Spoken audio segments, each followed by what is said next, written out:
والسلام على رسولنا سيدنا محمد وعلى آله وأصحابه أجمعين. اللهم لا أحصي ثناء عليك كما أثنيت على نفسك فإنه لا يعينني على الحق غيرك ولا يؤتيه إلا أنت ولا حول ولا قوة إلا بالله العلي العظيم. اللهم رب يسر ولا تعسر ورب تمم بالخير. السلام عليكم ورحمة الله وبركاته. Әлемдердің Раббысы болған Аллах Тағалаға сансыз шүкірлер, мақтаулар болсын. Пайғамбарымыз Мұхаммад Мұстафа саллаллаху алейхи уассаламға салауаттар болсын. Баршаларымыздың бүгін қасиетті ұлы айрамы болған жұма күндері шынайы ықылас ниетімізбен, жан-жақты тазалықпен келген әрбір қадамдарымызды Алла сауаптан жазсын. Бүгінгі жұма намазымыздың алдындағы уағызымыздың арнайы тақырыбы кешірім жөнінде болмақ. Кешірім сұрау, кешіре білу. Бұл жөнінде Аллах Тағала Құранда не дейді?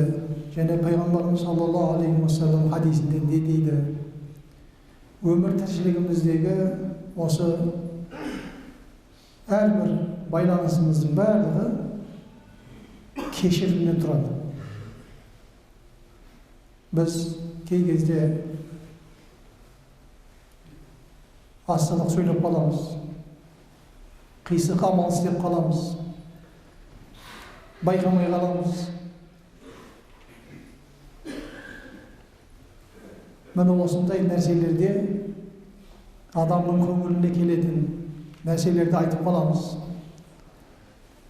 Сол кезде ренжіткен адамнан кешірім сұрау қасиеті бар. Кешірім сұрап келген адамды кешіру қасиеті де бар. Міне осы тақырып жөнінде өзімізге белгіленген уақытта шама-шарқымызға қарап жеткізуге иншалла Аллахтың жәрдемімен әрекет қыламыз.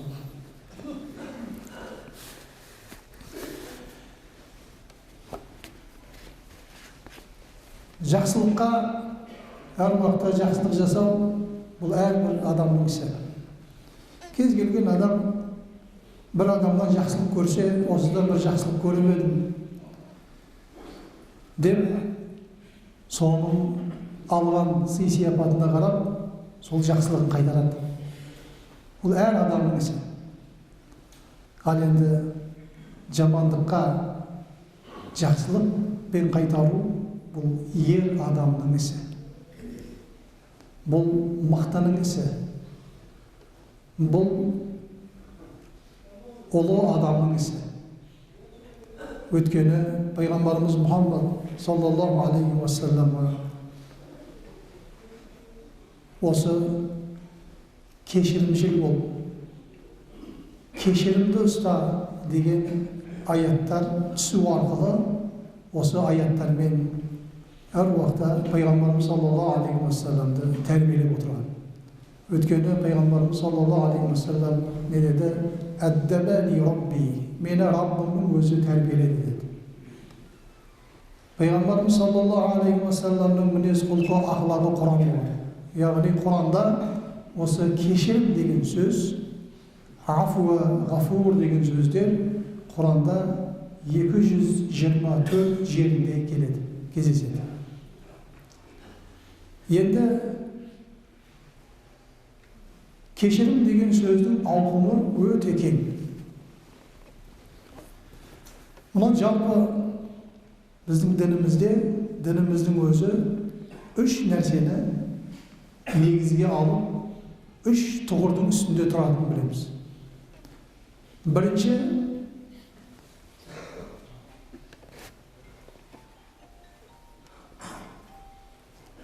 Қарым-қатынастарды реттейтін осы дін ең бірінші. Аллах пен құлдың ортасындағы қарым-қатынас. Екінші, адамдардың ортасындағы қарым-қатынас. Үшінші, адамның өз-өзінің қарым-қатынасы. Аллахпен болған қарым-қатынаста біз кешірім сұраймыз. Намазда тұрып кешірім сұраймыз. Дұғада кешірім сұраймыз. Тәубе қыламыз. Бұл ұлы жаратушы мен құлының ортасындағы болатын істердегі сұралатын кешірімдер. Екінші, діннің осы қағидаларының ішіндегі адамдардың реттейтін, бір-бірінің ортасындағы қарым-қатынасын реттейтін жол. Адамдар бір-бірінің қарым-қатынасында бір-бірінен кешірім сұрау тәртібі бар.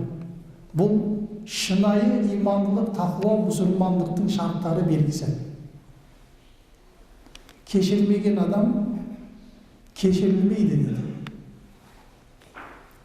Аллах сенің күнәңді кешірсін десең, сенен кешірім сұрап келген адамды кешіре білу.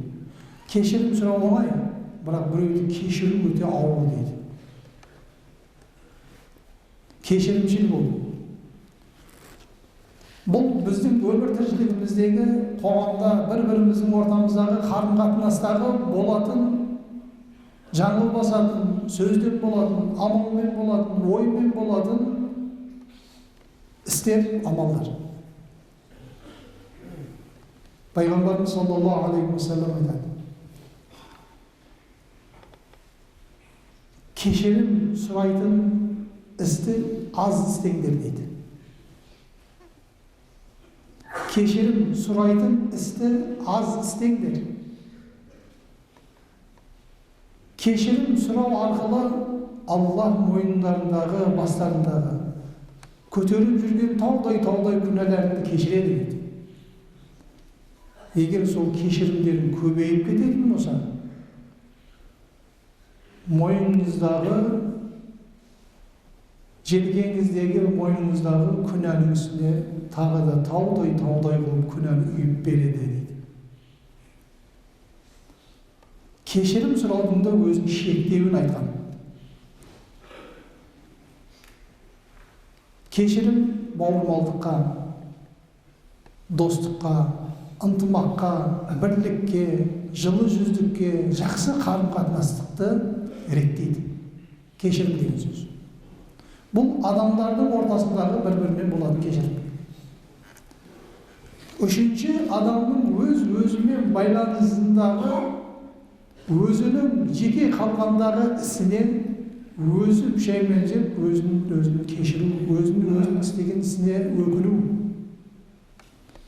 Мен мына ісімді кешіре алмаймын, мен дұрыс істемедім деп, өзінің істеген ісіне опық жеп, үнемі уайымдап қайғырып жүр. Міне осы нәрсенің барлығы, құрметті жамағат, иманнан болады. Иманның нәтижесі осы көрінісі болады. Жаңа біз айтты, ахлақы карим, жақсы мінез құлықтың бірден бір көрінісі осы кешірімді болды.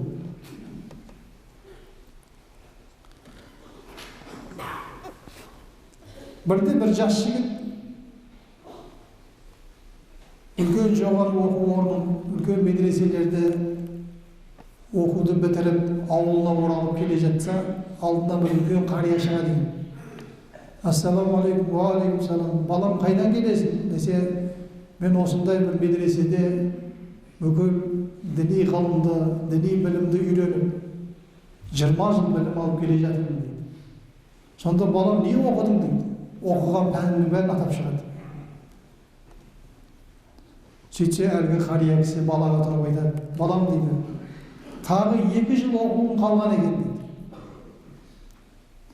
Мен бәрін оқып шықтым ғой, мен 2 жыл не оқимын тағы да десе, 1 жыл депті, 1 жыл.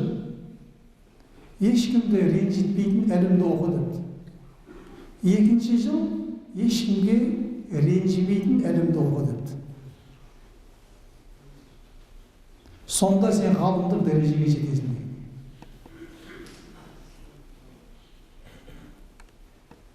Біреуге ренжейін деп, оны ренжітіп алудан қауіптену керек.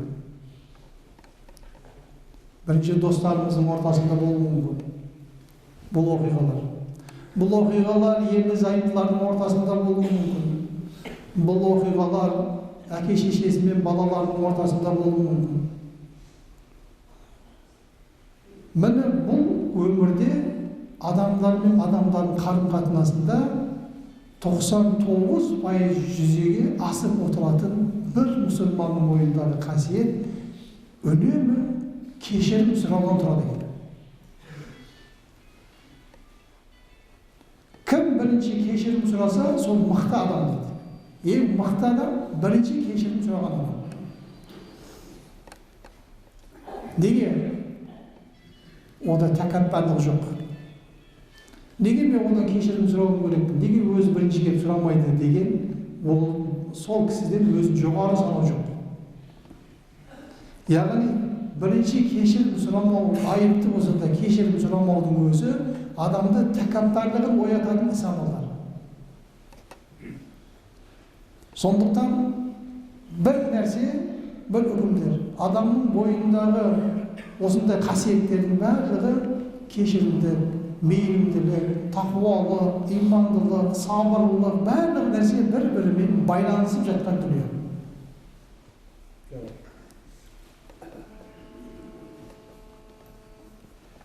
Егер жолдастары бір-бірімен ренжісіп қалса, мен сені кешіре алмаймын. Сен менің қатты жүрегіме дақ салдың. Деп, міне сондай дәрежеде жүрегінің қатыгездігін халыққа көрсетіп қояды. Жұмсақ жүрек, жақсы ақылақ әр уақытта ол кешірімді болады дейді. Бұл кешірімді біз пайғамбарымыз Мұхаммад саллаллаху алейхи ва салламның өнегелі өмірінен үлгі алып үйренеміз. Пайғамбарымыз Мұхаммад саллаллаху алейхи ва саллам қудуатул хасана, жақсы үлгілі өнегелі болған. Пайғамбарымыз саллаллаху алейхи ва салламның кешірімділігіндей кешірімділік бұл адамзат тарихында болмаған.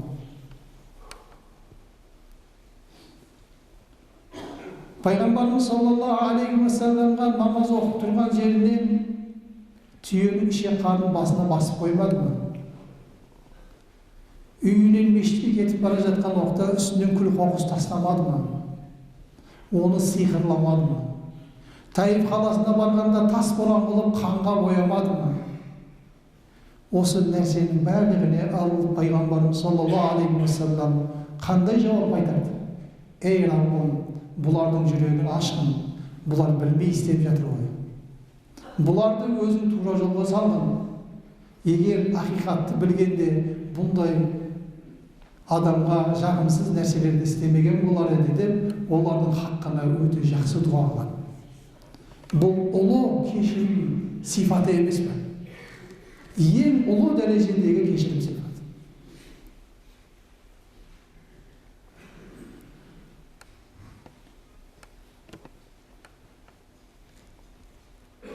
Бірде пайғамбарымыз Мұхаммад саллаллаху алейхи ва саллам сахабалармен отырғанда бір жымиып тісі көрінетін халде күледі. Сонда сахабалар сұрайды: "Я Расулулла, сіздің күлуіңізге не себеп болды?" деді. Қазір Жәбірейіл алейхи ва салламнан маған хабар келді. Аллахтың huzurінде екі кісі тұр дейді. Bir kişinin hakkısı bir kişiye ötken sodan hakkısını sұрап тұр дейді. Hakkımды бермеймін, оны кешірмеймін деп тұр дейді. Мен бұны кешіремеймін деп тұр дейді. Кешірімін аламай тұр дейді. Ей, кешірсе десе жоқ, мен кешіремеймін, бұл дүниеде менің осындай хаққыларым кеткен, мен хаққымды берсін. Несімен алсын? Сауабынан берсін дейді. Сауабынан берсін, сауабын бәрін алады. Сауабының барлығын алып болғаннан кейін ол кісі айтады дейді: "Әлі кешірген жоқпын бұны. Менің хаққымды бұл сауабың бәрі өтемеді әлі. Енді не істесін десе, менің мойнымдағы күнәларымды артып алсын өзіне дейді. Осындай шарт қойып тұр. Басын иіп, Аллаға тағзым қылып, енді солай қарым-қатынас жасап тұр ғой. Сол кезде Аллах Тағаладан хабар келеді: ей құлым, басыңды көтер дейді. Басын көтеріп қараса, Аллах Тағала оған бір жәннетті көрсетеді. Жәннетте асыл тасты, алтындардан, інжу маржандардан құралған үйлерді, ағылып жатқан өзен, бау-бақшалар, сондай керемет бір көріністі көз алдына көрсетеді.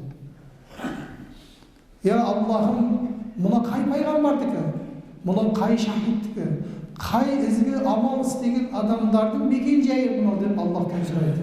Сол кезде Аллах Тағала айтады: бұл сенікі дейді. Бұл қалай менікі болады? Егер сен мына құлыңның хаққысын кешірсең, ол сенікі болады дейді.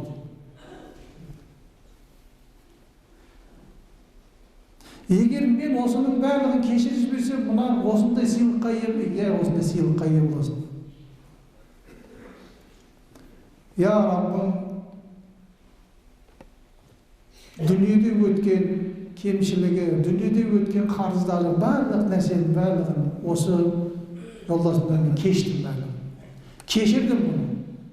Ешқандай нәрсені жүрегіме алған жоқпын, мен кешірдім деді. Сол кезде Аллахтан беріп келді. Періштелер бұның қолынан жетектеп, көзі көрген нәрсеге жетектеп кіргізіңдер деді. Мені осы хабарды жеткізді. Мені кешірім беру, бұл Аллах Тағаланың өзінде сол құлдың дәрежесін көтеретін үлкен бір ең қасиетті бір сифат. Кешірімді болу, мейірімді болу. Болар болмас нәрсеге жоқ, мен кешіре алмаймын, сен мені ренжіттің деп, болар болмас нәрсеге ренжіп, ол кісіні де ренжітіп алудан аулақ болу керек. Осы амалдар арқылы біздің жүрегіміз қатая береді. Пайғамбарымыз саллаллаху алейхи ва саллям бір кезде ауырады. Сөйтсе бір еврей келіп оны дұғалап қойған екен. Әбден түйнекке түйнеп, байлап, он бір жерге түйнегін тығып қойған. Сонда Жәбірейіл алейхиссалам келіп: ей Мұхаммад достым, осындай бір кісі сені дуалаған, осындай түйнекке дем салып, түйнектелген, байланған, соны бір кісі жіберіп, пәлен жерден алдырып оны шешкен дейді. Сөйтіп Али разиаллаху анху айтады, шақырады. Алиді жіберіп, жаңа айтқан жерден түйнекті алдырып, түйнектерді шешіп жатқан уақытта бір өзі арқандан босатылып жатқандай сондай жеңілдікті сезінеді Пайғамбарымыз саллаллаху алейхи ва саллям. Сонда оның кім істегенін де біледі, бірақ түрін көрмеген. Бірақ естеді, бәлен естеген. Оған ренжіген де жоқ, ол жайында қарғысты айтқан жоқ. Өмірінің аяғына дейін ол істеген, оған қастандық жасаған еврейдің түрін де көрген жоқ. Ол жөнінде ешқандай бір жүрегіне бір секем де алған жоқ. Маған осылай істеді ау деп, өйткені ол пайғамбар еді. Ал Таиф қаласына барғанда тас боран қылып, кішкентай балаларды алып байлап сап қойды емес пе? Өлгендер ұрамағаннан кейін кішкентай балалар не біледі? Ақылдары кем. Ал мынаны лақтыр дейтін болсаң, балаға не керек? Қолында кәмпит беріп, мынаны істе десің, оны істей береді ол. Ақыл кем болғаннан кейін сондай нәрсені істей береді білмей. Ал оны кімнің істетіп оққанын, кімнің істетіп жатқаны да белгілі. Балаларда кінә жоқ. Сөйтіп балаларды салып тас боран қылып, Пайғамбарымыз саллаллаху алейхи ва салламды Таиф қаласынан қанға бояп шығарып жатқанда, қанға боялып, тістері сынып, аяқтары қанға боялып сөйтіп жатқанда Жәбірейіл алейхиссалам келіп айтады: ей сүйікті досым, дұға қыл, мына елді қазір бір қанатында тығып, қазір төңкеріп жіберемін мына жерді. Жәбірейіл алейхиссаламның сол Пайғамбарымыз саллаллаху алейхи ва салламның істеген ісіне қатты ашуланған, сол көріністі көрді. Сен дұға қыл, қазір бір қанатында тығып, мына елді қазір төңкеріп жіберемін деді. Сонда Пайғамбарымыз саллаллаху алейхи ва саллам оның орнына не деді? Ey Cebrail dostum, Allah meni la'nattau üçün жіберген жоқ қой, рахмет үшін жіберді. Олар білмей істеді. Мен олардың істеген ісіне ешқандай бір ренжіп те жатқан жоқпын. Мен олардың істеген ісінде кешіріп отырмын. Ей Аллахым, бұларды тура жолға салдың. Жүрегін туралыққа ашқын деп сондай жақсы дұға қылғанда, осы дұғасы Жәбраил алейхиссаламды да таң қалдырды. Міне бұл соңғы Мұхаммад саллаллаху алейхи уассаламды пайғамбардың Аллах тағала Құранмен сүйіншілеген وَمَا أَرْسَلْنَاكَ إِلَّا رَحْمَةً لِلْعَالَمِينَ Сені бүкіл әлемге рахмат етіп жібердік. Оның рахматы өзінің дұшпандарынан көрген бүкіл зұлымдыққа кешірім көзбен қарау. Пайғамбарымыз саллаллаху алейхи уассаламды Меккеден Мәдинеге өз елінен мүшриктер қуып шығарды, айдап шығарды. Қуып жіберді. Олармен қарым-қатынасты үзді. Сауда саттықты тоқтатты. Қыздарын бермеді, олардан қыз алмады. Оны тарихтан білеміз. Кейін Мекке фатих болғанда, Меккені қолға алған уақытта, сол кезде қалған мүшриктер, Абу Суфиян, басқа нөкерлер, басқа мұнафиқтер, мүшриктердің барлығы үйлеріне тығылды. Енді Мұхаммед бізді кешірмейді. Оған істеген зияндығымыз, зұлымдығымыз жоқ еді. Енді бізді қыратын болды деп бәрі үйлеріне тығылған. Сол кезде пайғамбарымыз саллаллаху алейхи уассалам деді: ей Мекке қауымы, шығыңдар, сендерге бейбіт болсын, исламды қабылдаңдар, Аллах сендердің жүректеріңді туралыққа ашсын деп, солардың кезінде істеген 13 жыл бойы көрген тауқыметінің біреуін де есіне алмастан, біреуіне де кек сақтамастан кешіріп жіберді оны. Міне осы амалымен көп адамдар оның пайғамбарлығын мойындап, дінді осы кешірім сипатының нәтижесінен адамдардың барлығы дінге кіріп жатты. Сондықтан кешірім деген нәрсені аз істеу керек. Бірде пайғамбарымыз Мұхаммад саллаллаху алейхи уассалам сахабалармен отырып айтты: егер кім жахилет дәуірінде көп күнә істеген болса деді, исламды қабылдап исламға кіргеннен кейін Аллах тағала сол жахилет надан дәуірінде білмей істеген күнәлердің барлығын сауапқа айналдырады деді. Сонда Омар разиаллаху анху: я Расулаллах, Аллах тағала маған сауапты көп беретін шығар деп айтты. Өткені жахил кезінде Омар разиаллаху анху айтты: менен көп күнә істеген адам болмайтын деп айтты.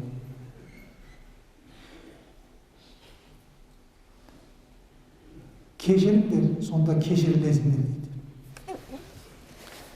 Аллах тағала Құран-ы Кәрімде Бисмиллахир-рахманир-рахим: ولا تستوي الحسنة ولا السيئات ادفع بالتي هي أحسن فإذا الذي بينك وبينه عداوة كأنه ولي حميم. Жақсылық пен жамандық тең болмайды. Жамандықты ең көркем түрде жолға салдым, яғни жамандыққа қарсы жақсылық жасадым. Сол уақытта сені мен екеуің араңда дұшпандық болған біреу өте жақын достай болып кетеді деген.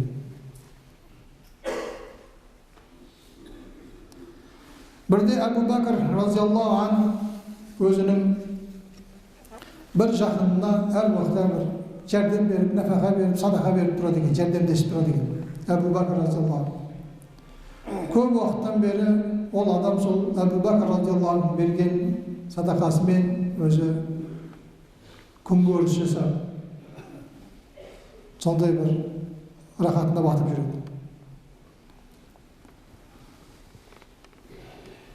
Бірақ ол адам Әбу Бәкір радиаллаху анхуның қызы Айша радиаллаху анхаға жала жабылған мұнафиқтер жағынан болып шығады.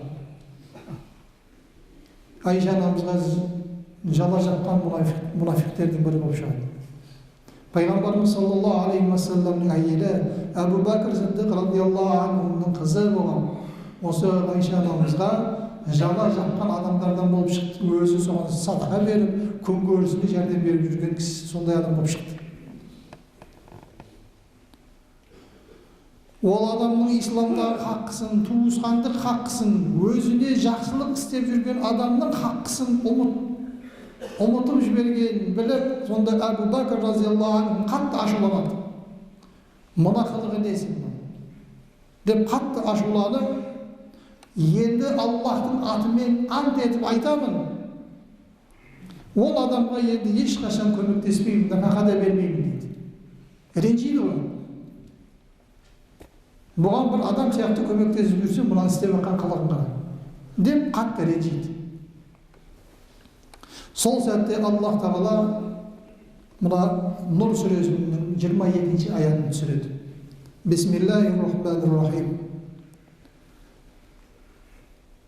ولا يأتل أولي الفضل منكم والسعة أن يؤتوا أولي القربى والمساكين والمهاجرين في سبيل الله وليعفوا وليصفحوا ألا تحبون أن يغفر الله لكم والله غفور رحيم.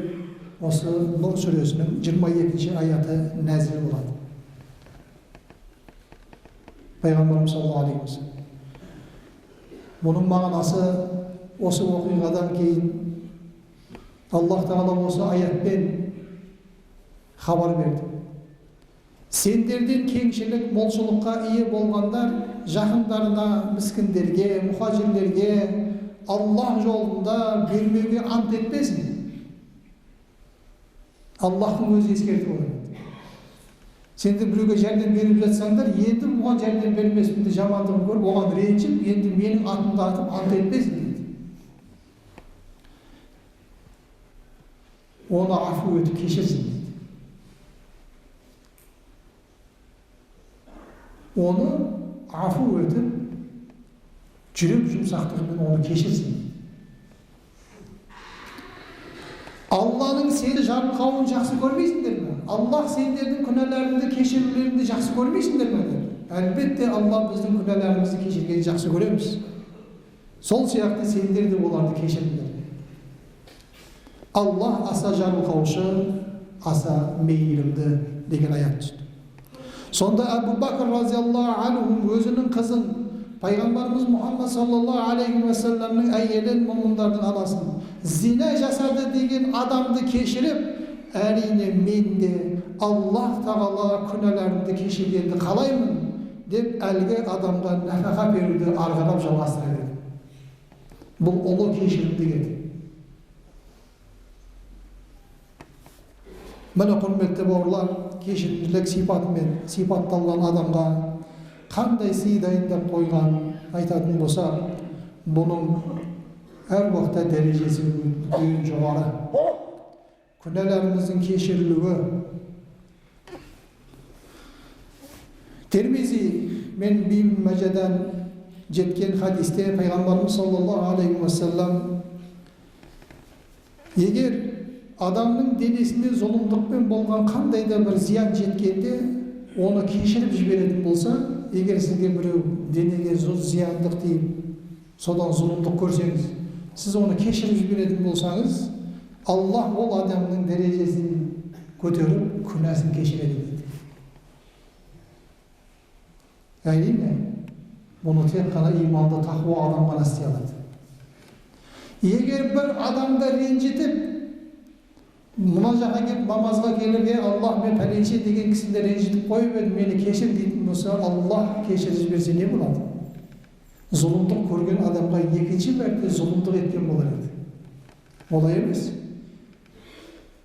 Ренжіткен адамыңнан кешірім сұра деді. Ренжіткен адамыңмен бірінші татулас деді. Содан кейін барып менен кешірім сұра деді. Егер сені кешіріп жіберсем, анау адамға сенен зұлымдық көріп отыр біріншіден. Екіншіден, мен сені кешіріп жіберсем, анаған тағы да зұлымдық еткен боларым, сені кешіру арқылы дейді.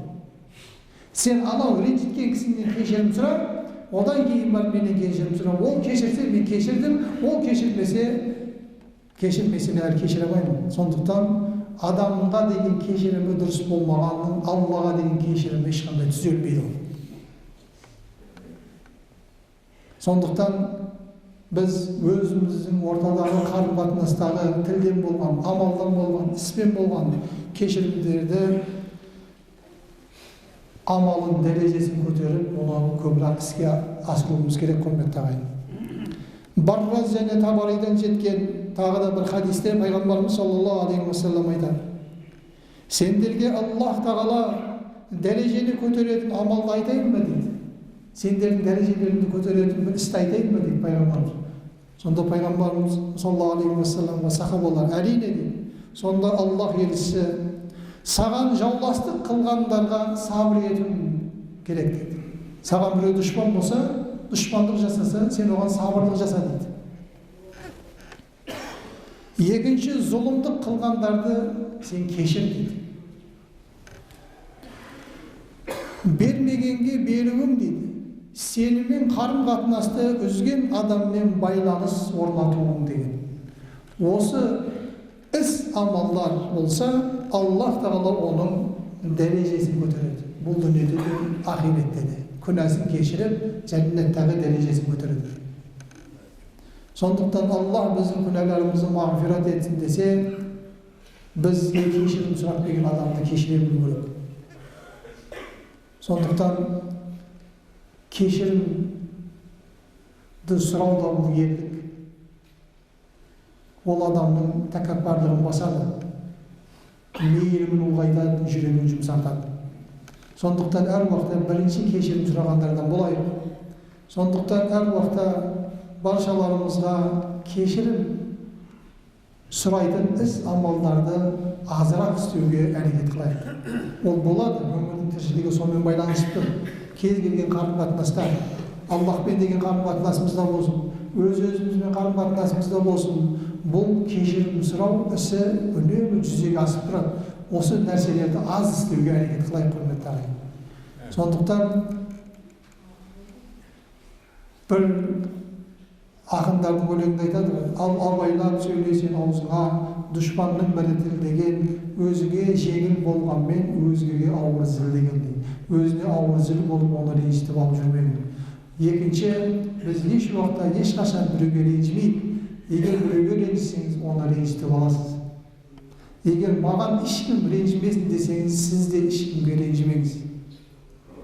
Міне осы білімді ретке, осы тәртіпті ретке қойылса, адамның ортасындағы, қоғамдағы қарым-қатынастағы татулық, бірлік, ынтымақ та өз орнын қалпына келіп, өз орнын табады. Сондықтан Аллах баршаларымыздың дуа тілектерімізді қабыл етсін, кешірімімізді арттырсын. Аллах тағала өзінің алдында барған құлдарын күнәларымызды мағфират етсін деп дұға қылайық. اللهم ربنا يا رب زدنا علما وصلى الله تعالى على خير خلقه محمد وعلى آله وأصحابه أجمعين الحمد لله رب العالمين برحمتك يا أرحم الراحمين.